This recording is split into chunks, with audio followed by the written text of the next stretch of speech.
I'm here in probably one of the most famous churches in the whole world, and certainly one of the most ancient Christian churches in the whole world. Currently, right now, I'm in the narthex of the Church of the Holy Nativity at Bethlehem. Most of the crowds that are here in quantities today are next door in the nave of the church. But we're here in the narthex, which is the first part of the church and was a colonnaded open space when the church was first built. Then it was enclosed, and you can see various places, such as up here above, where an arched doorway existed into the nave of the church. Another one, this had 3 doors. This one, the one that you can now enter, and a third one over there. The most famous door of all is this little door here. It's the only way into the church from the front. You can see an archway above it that has been bricked in with stonework over the centuries. The idea of this little door was to make it impossible for a rider on a horse to get in. It's called sometimes the gate of humility, because you have to bend over to come in.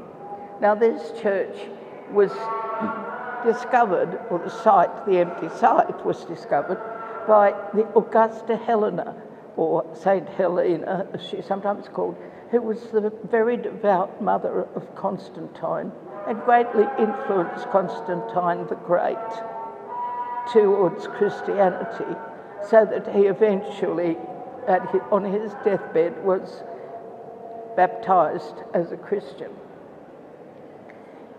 Helena wanted to come on pilgrimage, and Constantine asked her to find the holy places, the site of Jesus' birth and the site of Jesus' death.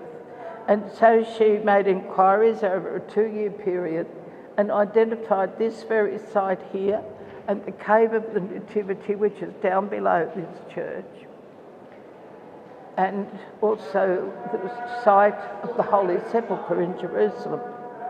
And Constantine financed, and she began to organise the building of churches on those sites. And so we have this one here, which is in the best preserved state of all.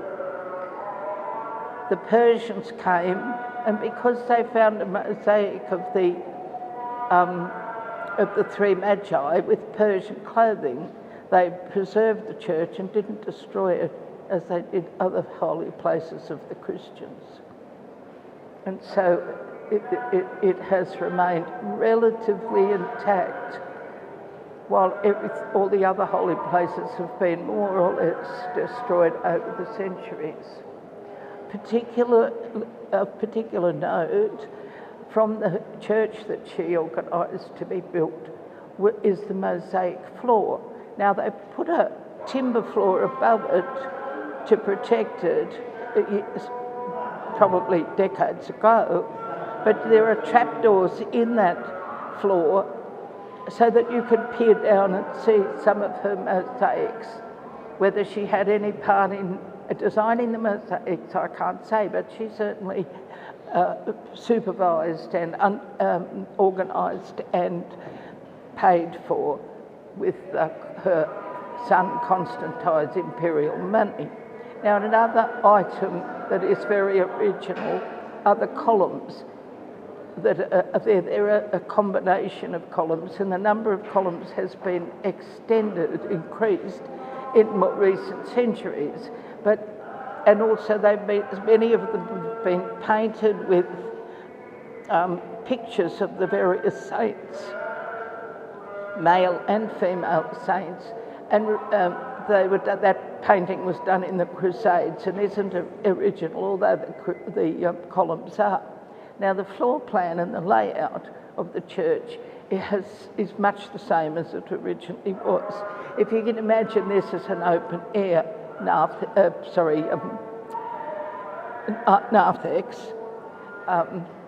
and in front, through this little door over here, which is now Manger Square, but in the original plan it was an open colonnade, a big courtyard surrounded by some columns holding up a roof with an open central place.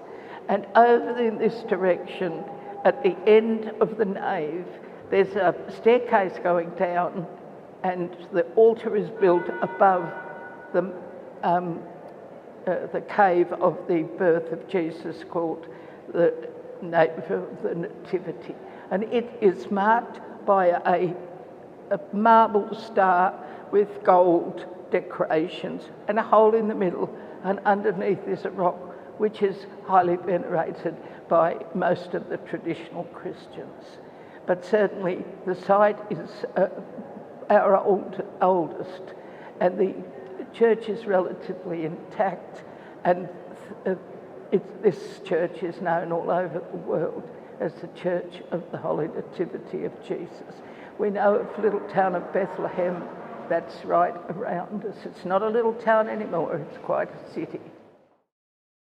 Thanks for watching, and if you enjoyed that video, please press the like button. Also, if you want to be kept up to date with all of our new content, please press the subscribe button. If you find this content interesting and you'd like to find out more, let me encourage you to come over to our website, which is synagogueandchurch.com, and over there you'll be able to find lots of information, and you'll also be able to find some of our books that are for sale there. In those books is loads and loads of more information on these and many other topics. Thanks for watching.